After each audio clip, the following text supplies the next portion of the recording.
Imagine proteger o carro, a moto ou até mesmo um caminhão contra furto, roubo ou colisões pagando menos.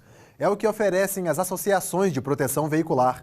São grupos em que os associados fazem o rateio de futuros prejuízos, mas não é exatamente um seguro. E é isso que os consumidores devem observar na hora de escolher qual serviço vão contratar.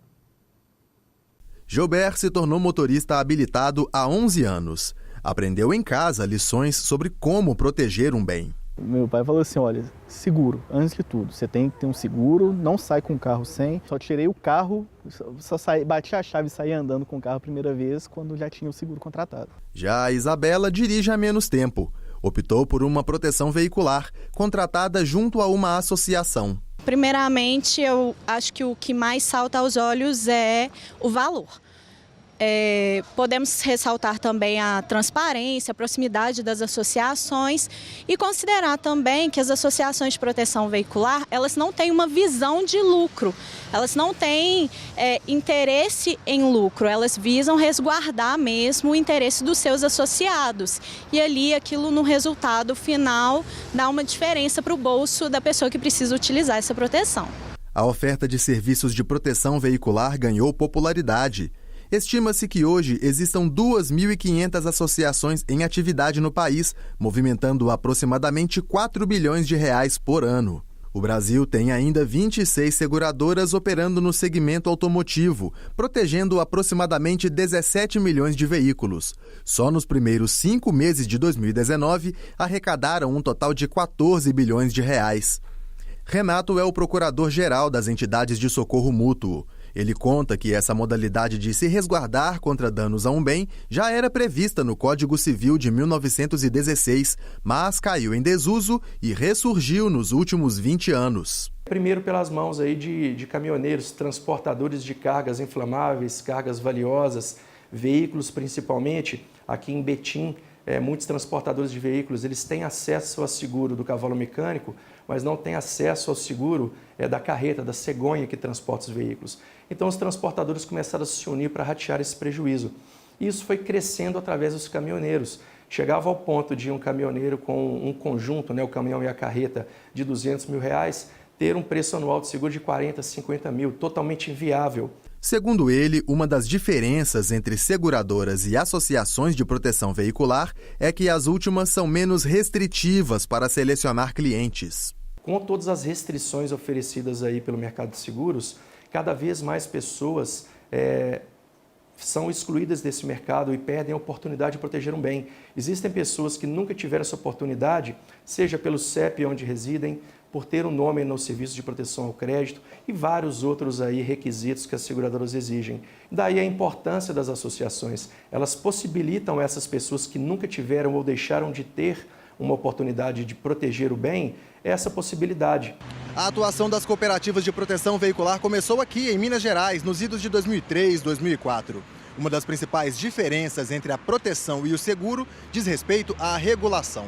A SUSEP, a Superintendência de Seguros Privados, fiscaliza as seguradoras, enquanto as associações atuam sem se submeter a uma agência reguladora.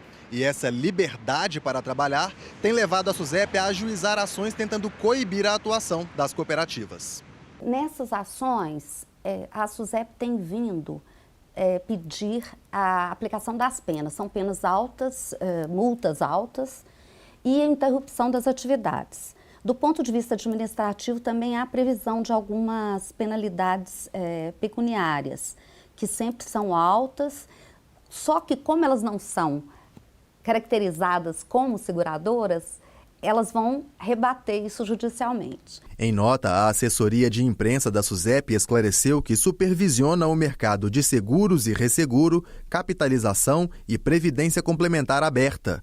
E que, para que uma empresa seja autorizada a operar pela SUSEP, precisa cumprir uma série de regras e critérios pré-estabelecidos, entre elas o estabelecimento de capital mínimo requerido para a operação e condições para o pagamento de indenizações. Apesar das diferenças, as duas modalidades demandam atenção do contratante. O Gilbert, que é analista de contratos, pede as propostas e lê tudo. Então eu vou abatendo, por exemplo, eu não viajo com o meu carro, então para que eu vou precisar de um reboque ilimitado? Preciso no máximo uns 200 quilômetros. viagens curtas. Então, isso já vai abatendo. Essa questão do carro reserva. Da última vez que eu renovei, eu tinha 20 dias de carro reserva, eu pedi para baixar, estou com carro reserva de 5 dias.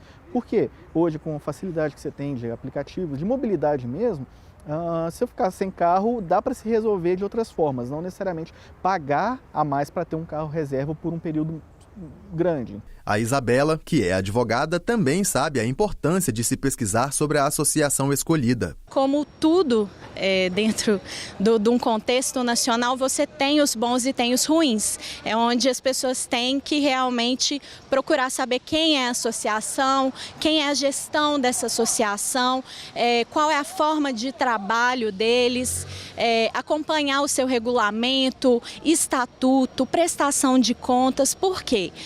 Existem muitas associações que abrem e fecham suas portas em fração de segundos e várias pessoas, inclusive clientes meus, tiveram prejuízo. Isabela explica que, nesses casos, a saída é recorrer aos tribunais, mesmo que o próprio condutor seja um associado.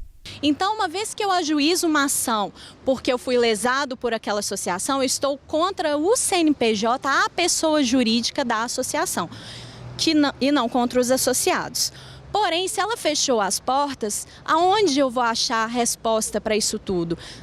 Vai ter que ter uma investigação, vai ter que procurar um profissional adequado para poder identificar aonde foi parar o patrimônio dessa associação, se houve algum ato de fraude dos diretores. De acordo com a desembargadora, embora seja um associado, o comprador da proteção veicular também consome um serviço. Portanto, está amparado pelo Código de Defesa do Consumidor e pode recorrer aos órgãos de proteção.